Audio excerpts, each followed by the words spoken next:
देखो एक बार थोड़ा सा वापस क्लियर कर देता हूँ, अगर आपको थोड़ा सा भी इसमें डाउट हो तो।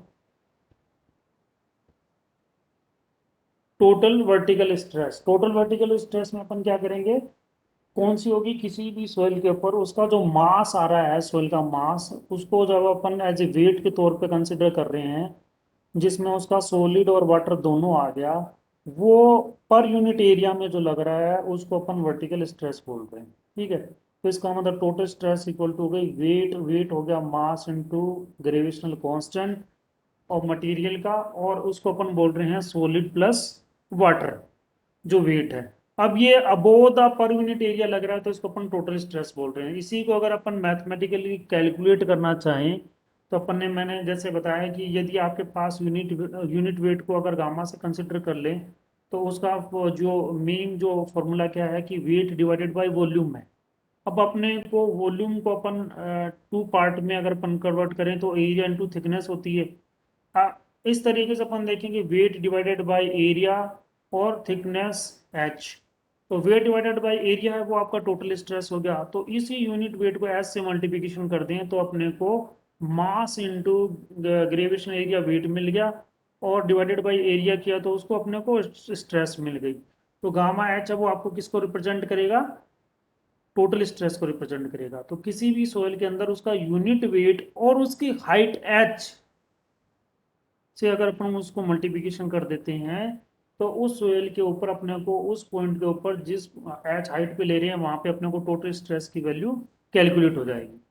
जैसे कि ये देखो, आपको अगर एग्जांपल के तौर पे मैं दिखाता हूँ, एक अपन ने एक सिलेंड्रिकल स्पेसिमेन में अपन ने सोयल ले ली, और उसके अंदर अपन ने क्या किया, ऊपर ड्राई सोयल है, नीचे सेचुरेटेड सोयल है, और अपन ने मान लिया कि पॉइंट एक्स एक्स ही अपने पास में ये है। ठीक है, तो अपने को point x x line x x पे अपने को एक्सेस है, उसमें पॉइंट ओ के ऊपर अपने को स्ट्रेस की वैल्यू देखनी है। तो अब आपके पास ड्राई सोइल भी है, सैचुरेटेड सोइल भी है, तो ड्राई सोइल का वेट और सैचुरेटेड सोइल का वेट दोनों देखना है। हाइट कितनी है, H1 और H2 है। तो अपन क्या करेंगे, सबसे पहले ड्राई सोइल का वेट देखेंगे। तो ड्राई सोइल का वेट देखने के लिए अपन ड्राई डेंसिटी अपन किसकी निकालेंगे, ड्राई यूनिट वेट किसका निकालेंगे, ड्राई सोइल का निकालेंगे। तो सपोज करो ड्राई यूनिट वेट है वो आपका गामा डी है, जिसको अपन ड्राई डेंसिटी बोलते हैं, ड्राई यूनिट वेट बोल रहे हैं। तो यूनिट वेट के फॉर्म में देखिए तो ड्राई यूनिट वेट हो गया, जिसको गामा डी अपन ने निकाल लिया। अब इसको कितनी हाइट तक है वो सोइल, H1 हाइट तक है, तो अपन ने उसको H1 से मल्टीप्लिकेशन कर दिया। इसका मतलब उसकी स्ट्रेस तो आ गई गामा डी इंटू H1। अपने को पॉइंट ओ पे देखना है, यानी एक्स एक्स लाइन पे अपने को कंसिडर करना है। तो एक्स एक्स लाइन पे यदि अपन कंसिडर करेंगे तो अपने पास में टोटल हाइट कितनी है, H1 और H2 है। तो H1 वाली तो अपन ने देख ली कि भाई H1 के कारण तो सोइल के कारण स्ट्रेस ये आ रही है। अब बच गई नीचे वाली सोइल H2। तो इस H2 सोइल पे अपने को कितना वेट मिल रहा है वो अपने को देखेंगे। तो अपने को gamma saturated weight per unit area कितना वो देखेंगे, तो गामा सैचुरेटेड अपने पास में इसका यूनिट वेट अपन निकाल लेंगे, और उसको H2 से मल्टीप्लिकेशन कर देंगे हाइट से। तो इस तरीके से अपन देखेंगे कि टोटल स्ट्रेस आपके यहाँ से लेके यहाँ या इस पॉइंट एक्स एक्स पे आपको gamma D into H1 plus gamma saturated into H2 मिलेगी। इसको अपन बोलेंगे सिग्मा, जिसको अपन रिप्रेजेंट कर रहे हैं उसको अगर अपन टी भी बोल दें तो ये टोटल आपकी स्ट्रेस हो गई। गामा डी है ड्राई यूनिट वेट है, गामा सैचुरेटेड आपका सैचुरेटेड यूनिट वेट है।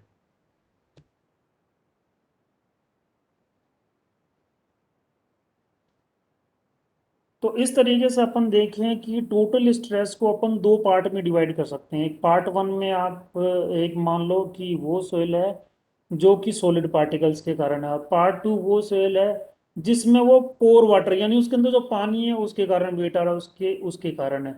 तो अपने को इसी इसी डेफिनेशन से अपने को न्यूट्रल स्ट्रेस की जानकारी मिलती है कि न्यूट्रल स्ट्रेस क्या होता है। न्यूट्रल स्ट्रेस कैसे होगा, पार्ट वन अपन मान ले कि due to pore water and is called neutral stress और पोर वाटर प्रेशर। यानी सोयल के अंदर जो पानी है, जो वाटर है, उसको अपन पोर वाटर बोलेंगे। वर्ड्स के अंदर जो पानी वाटर है उसको पोर वाटर बोलेंगे। उस पोर वाटर के कारण भी अपन ने अभी कंसिडर किया गामा सैचुरेटेड, यानी सैचुरेटेड सोयल थी यानी उसके अंदर वाटर था। तो वाटर भी उसके अंदर मिक्स था और सैंड सॉलिड पार्टिकल भी मिक्स थे। तो वाटर के कारण जो वेट आया, जो स्ट्रेस आया, उसको पार्ट वन मान लें, और पार्ट टू में अपन ये मान लें कि केवल ड्राई सोइल है, उसका वेट मान ले। तो इस तरीके से अपन पार्ट वन और पार्ट टू दो भागों में इसको डिवाइड कर सकते हैं।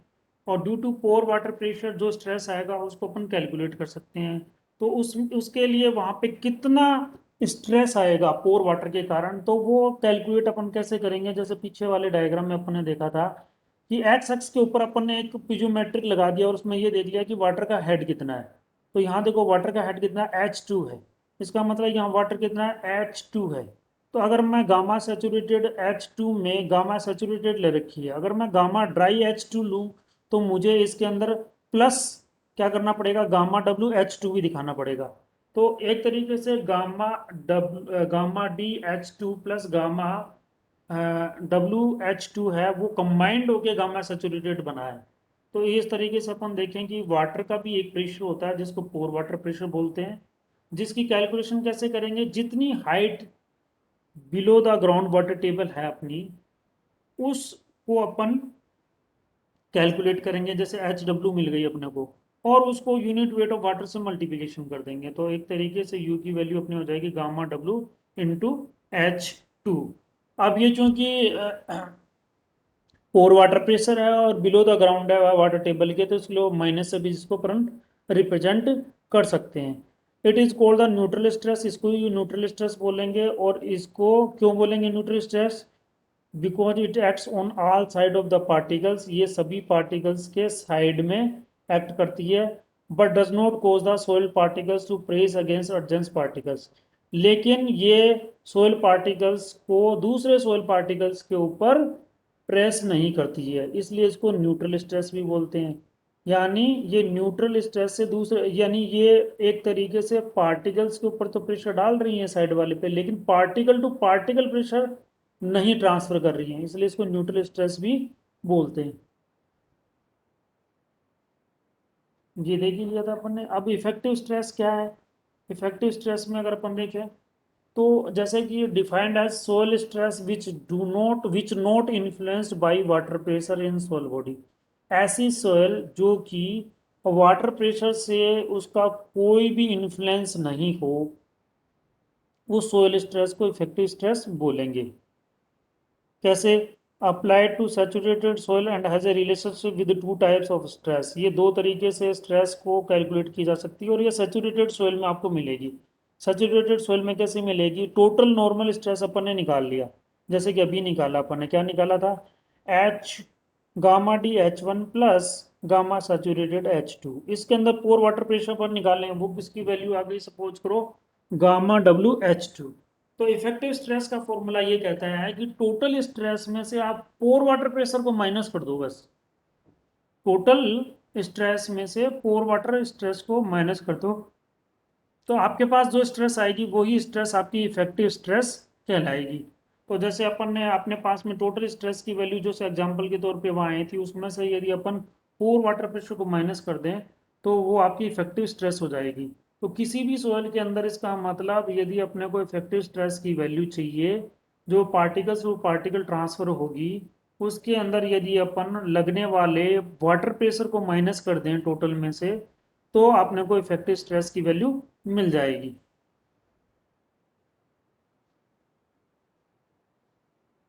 अब ये पार्ट सेकंड में जैसे अपन ने बताया था कि दो टाइप से मिलके बनी होती है, जैसे मैंने कहा टोटल स्ट्रेस है वो दो टाइप से मिलके बनी होती है, पार्ट वन में पोर वाटर प्रेशर और पार्ट टू हो गया आपका इफेक्टिव स्ट्रेस। तो इन दोनों को कंबाइंड करें तो टोटल स्ट्रेस मिलती है अपने को। ये सोइल स्केलेटन के थ्रू ट्रांसफर होती है, सोइल स्केलेटन से मतलब आपके पार्टिकल के थ्रू पार्टिकल से ट्रांसफर होगी, इसमें वाटर प्रेशर का कोई रोल नहीं होगा, इसलिए इसको इफेक्टिव स्ट्रेस बोलते हैं। Total stress equal to effective stress plus pore water pressure. तो इफेक्टिव स्ट्रेस कितना होगा, अगर इफेक्टिव स्ट्रेस को अपने को निकालना हो तो सबसे पहले अपन डायरेक्ट कैलकुलेट नहीं कर सकते इफेक्टिव स्ट्रेस को। इफेक्टिव स्ट्रेस निकालने के लिए अपने पास जो टोटल स्ट्रेस है उसमें से अपन पोर वाटर प्रेशर को मेजर करेंगे और टोटल स्ट्रेस में से पोर वाटर प्रेशर को माइनस कर देंगे, तभी अपने को इफेक्टिव स्ट्रेस की वैल्यू मिलेगी। तो कोई भी सोयल है उसके अंदर यदि कोई वाटर है तो अपन क्या करेंगे, उसका वाटर हेड लेवल निकाल लेंगे। पहले अपन उसकी टोटल स्ट्रेस की वैल्यू निकाल लेंगे, फिर वाटर हेड में से अपन उसको वाटर का लेवल माइनस कर देंगे, पोर वाटर प्रेशर तो अपने को इफेक्टिव स्ट्रेस की वैल्यू मिल जाएगी। तो जैसे सिग्मा डैश को मैंने इफेक्टिव स्ट्रेस से दिखा रखा है, तो कितना हो जाएगा सिग्मा माइनस यू, यानी टोटल स्ट्रेस माइनस पोर वाटर प्रेशर। जैसे H1 है आपका, एग्जाम्पल के तौर पे ले रहे हैं, जैसे ऊपर आपका H1 है वो 2 मीटर है, ठीक है, जिसको अपन ड्राई सैंड बोल रहे हैं। H2 आपकी सेचुरेटेड सैंड है, जिसका गामा सेचुरेटेड अपने को दिया हुआ है कि 18.0 किलो न्यूटन पर मीटर की क्यूब। और गामा डी यानी ऊपर जो ड्राई सैंड है वो ड्राई डेंसिटी उसकी कितनी है, 13.1 किलो न्यूटन पर मीटर की क्यूब। अपने को हाइट दी हुई है और क्ले दी हुई है, तो क्ले में अपने को गामा सैचुरेटेड दिया हुआ है 19.80 किलो न्यूटन पर मीटर की क्यूब। तो अब आपको दिया हुआ है कि हर सैंड की अपने को अलग अलग आपको यूनिट वेट दिए हुए हैं, कुछ ड्राई में दिए हुए हैं, कुछ आपको सेचुरेटेड में दिए हैं। तब अपन इसमें टोटल स्ट्रेस, इफेक्टिव स्ट्रेस और पोर वाटर प्रेशर कैसे निकालेंगे वो देखेंगे। देखो टोटल स्ट्रेस इसमें कितनी होगी, टोटल स्ट्रेस में जो भी अपने को दिया हुआ है उसी को अपन कैलकुलेट करेंगे। जैसे सपोज करो स्टार्टिंग में अपने को 13.1, ये 13.1 किलो न्यूटन पर मीटर की क्यूब ड्राई डेंसिटी दी हुई है, जो कि 2 मीटर पे लगी हुई है। तो अपने को स्ट्रेस निकालने के लिए क्या करना पड़ेगा, 13.1 को 2 से मल्टीप्लिकेशन कर देंगे। तो मतलब ड्राई डेंसिटी के कारण अपने को टोटल स्ट्रेस कितनी मिली, 13.1 इंटू 2। सेकेंड में अगर अपन देखेंगे दूसरे की स्ट्रेस की वैल्यू कितनी है, तो दूसरे में गामा सैचुरेटेड दिया हुआ है, देखो अपने को 18.0 किलो न्यूटन मीटर, ठीक है। तो 18 और हाइट कितनी है 2.5, तो अपन 18 इंटू 2.5 अपन ने मल्टीप्लिकेशन कर दिया। थर्ड में अपने को क्ले के बारे में कितना दिया हुआ है कि इसकी गामा सैचुरेटेड की वैल्यू है 19.80 और ये 4.5 मीटर पे एक्ट कर रही है। तो अपने को एक्स पॉइंट पे टोटल स्ट्रेस की वैल्यू निकालने के लिए अपन गामा सैचुरेटेड क्ले को 4.5 से मल्टीप्लिकेशन ऐड कर देंगे इसमें। तो 19.8 इंटू 4.5 मल्टीप्लिकेशन किया तो अपने को टोटल मिल गया 160.3 किलो न्यूटन पर मीटर स्क्वायर। तो इस तरीके से टोटल स्ट्रेस की वैल्यू अपने पास कितनी आ गई, 160.3 किलो न्यूटन पर मीटर स्क्वायर। अब इसमें से अपन इफेक्टिव स्ट्रेस की वैल्यू डायरेक्ट तो निकाल नहीं सकते, तो अपन क्या करेंगे, पोर वाटर प्रेशर की वैल्यू निकालेंगे और फिर इस टोटल स्ट्रेस में से इसको माइनस कर देंगे। वो जो वैल्यू होगी वही आपकी इफेक्टिव स्ट्रेस की वैल्यू होगी। तो इस तरीके से अगर अपन देखें पोर वाटर प्रेशर देखें, तो आपका देखो सैचुरेटेड सैंड और क्ले दोनों में है, एक में 2.5 मीटर है, एक में 4.5 मीटर है, तो टोटल हो गया 7 मीटर। 7 मीटर पे अपने को कितना मिल रहा है, HW की हाइट मिल रही है। तो अपने को देखो H2 प्लस H3 दोनों में पोर वाटर प्रेशर को ऐड किया तो 7 मीटर मिली। तो अपन ने गामा डब्ल्यू अपने पास में 10 होता है, तो 10 इंटू 7 करेंगे अपन। तो 10 इंटू 7 करा तो अपने को 70 किलो न्यूटन पर मीटर स्क्वायर अपने को पोर वाटर प्रेशर मिल गया। अब 160.3 में से यदि अपन 70 को माइनस कर दें, तो अपने को 90.3 किलो न्यूटन पर मीटर स्क्वायर अपने को क्या मिल जाएगी, इफेक्टिव स्ट्रेस मिल जाएगी। एक फॉर्मूला तो ये है कि टोटल स्ट्रेस निकालो, फिर पोर वाटर प्रेशर अलग निकालो और फिर दोनों को माइनस करके आप कैलकुलेट कर सकते हो इफेक्टिव स्ट्रेस को। दूसरा ये है कि आप डायरेक्ट इफेक्टिव स्ट्रेस अगर कैलकुलेट करना चाहते हो, तो आप गामा D1 H1 और अपना दूसरा गामा सैचुरेटेड H2 था, तो इसी में से अपन यदि गामा डब्ल्यू भी माइनस कर दें और सीधा H2 से मल्टीप्लिकेशन कर दें, तो यानी gamma saturated minus gamma W into H2 करें और gamma saturated minus gamma W into H3 करें, तो भी अपने को जो कैलकुलेशन देगी वो 90.3 किलो न्यूटन पर मीटर स्क्वायर मिलेगा, वो भी आपकी इफेक्टिव स्ट्रेस ही रहेगी। तो आपके पास डिपेंड करता है, आप इस तरीके से भी वैल्यू निकाल सकते हो, उस तरीके से भी वैल्यू निकाल सकते हो। हालांकि न्यूमेरिकल पोर्शन आपके कम आता है, लेकिन समझने के पर्पज से आपको पता होना चाहिए कि टोटल स्ट्रेस, आपकी पोर वाटर प्रेशर और आपका इफेक्टिव स्ट्रेस की वैल्यू क्या होती है।